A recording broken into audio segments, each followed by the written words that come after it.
얼마 전 유럽 우주국 ESA는 2028년에 화성에 보낼 탐사선에 인공지능 로봇을 보낼 계획이라고 발표를 했으며 이 내용은 나사의 홈페이지에 게시가 되었습니다.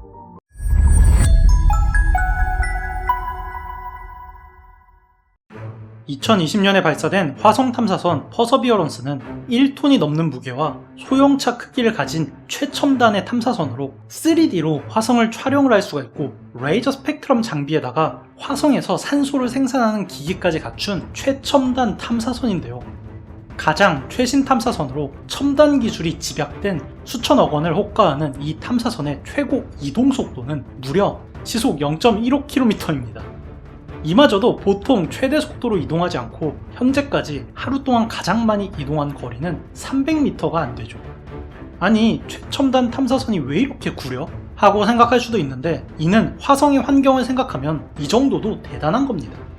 화성에 지구처럼 포장된 아스팔트 도로가 깔려있는 게 아니라서 자칫 잘못하면 전복이 되거나 절벽 아래로 떨어질 수도 있고 지구보다 중력이 낮아서 빠른 속도로 바위를 넘어가면 전복되기도 쉽습니다.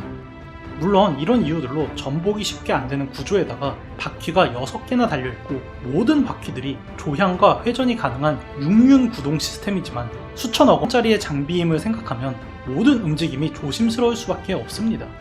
때문에 현재 로버의 운영 방식은 3D 카메라로 사진을 보내면 그 사진을 보고서 안전해 보이는 경로로 이동하도록 프로그램을 조정을 하고 목적지에 도착하면 다시 사진을 찍어서 보내준 형식으로 운영이 되는데 화성까지의 거리 때문에 가장 가까울 때도 광속으로 통신하기 위해서는 왕복 10분 가까이가 걸리고 멀 때는 30분이 걸려서 아주 간단한 작업을 하는데도 몇 날 며칠이 걸리는 경우가 대반입니다.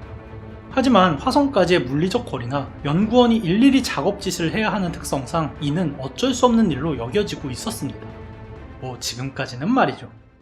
얼마 전 유럽 우주국 ESA는 2028년에 화성에 보낼 탐사선에 인공지능 로봇을 보낼 계획이라고 발표를 했으며 이 내용은 나사의 홈페이지에 게시가 되었습니다.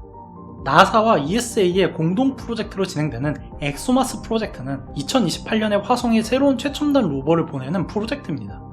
지구에서 로켓을 발사하고 화성에 착륙시키는 과정은 나사가 담당하고 로버의 설계 제작과 운영은 유럽 우주국이 담당하는 국제 프로젝트죠.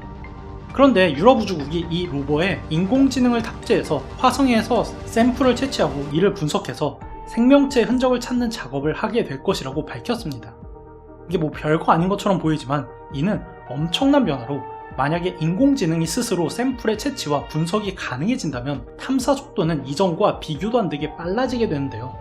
현재는 화성 탐사선이 찍은 3D 사진과 각종 데이터를 보고 로버 운영팀이 회의를 거쳐서 저 바위의 샘플을 채취할 만한지 결정을 내린 후 그 작업을 위한 프로그램을 입력해서 탐사선에 보내면 샘플을 채취합니다. 거기에다가 샘플을 로봇팔로 카메라로 가져와서 분석을 하는데 이 모든 과정이 짧아도 일주일 이상, 길면은 한 달까지도 걸리게 되죠. 아니, 만약 전문가인 사람이 직접 갔다면 대충 흥미로운 물체를 발견하면 깨부시고서 딱 보고서 이거 별거 아니었네 하면 몇 분이면 끝날 일인데 이 작업을 하는데 최대 한 달까지 걸린다는 건 여간 비효율적인 게 아닐 수가 없습니다. 하지만 ESA는 이 과정을 인공지능을 이용해서 학습을 시키고 자율적으로 판단해서 흥미로운 물체를 찾고서 분석을 하게 된다면 모든 과정 하나하나를 지구와 통신할 필요 없이 진행을 하면서 내용을 전달하면 되기 때문에 시간이 획기적으로 단축될 것이라고 생각하고 인공지능 로버를 보내는 계획으로 바꾼 것인데요. 시간도 시간이지만 이 과정에서 인공지능도 새로운 데이터를 학습하기 때문에 인공지능의 발달에도 굉장히 도움이 될 것으로 보입니다.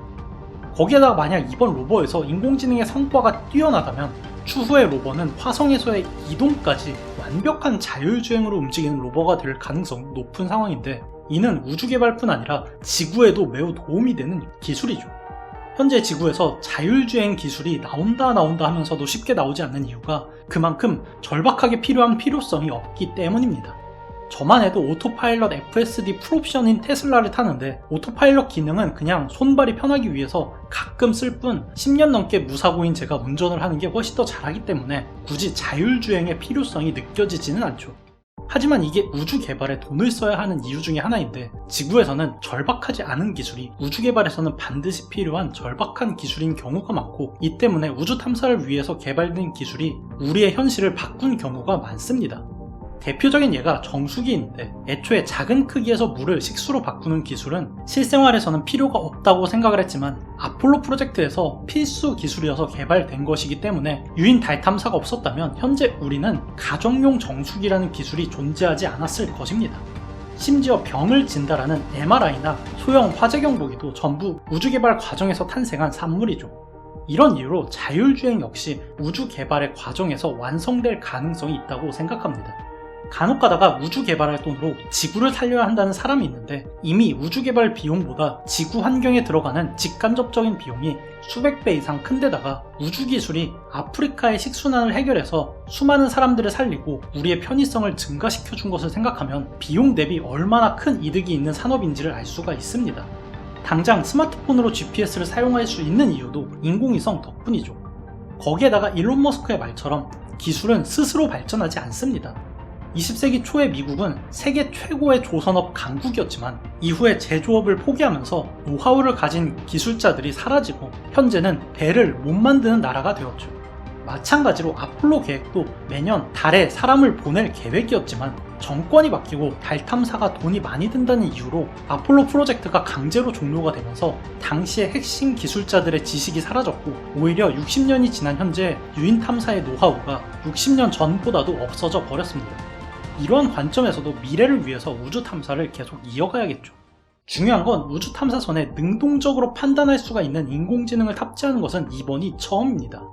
이번 결정이 인공지능의 발전을 한 차원 앞당기는 계기가 돼서 현재 인류가 처한 지구의 문제들을 해결해주게 될지, 아니면 먼 훗날 화성에서 자체적으로 발전한 인공지능 문명이 지구 문명과 경쟁하는 미래를 만들게 될지가 궁금하네요. 그럴 만.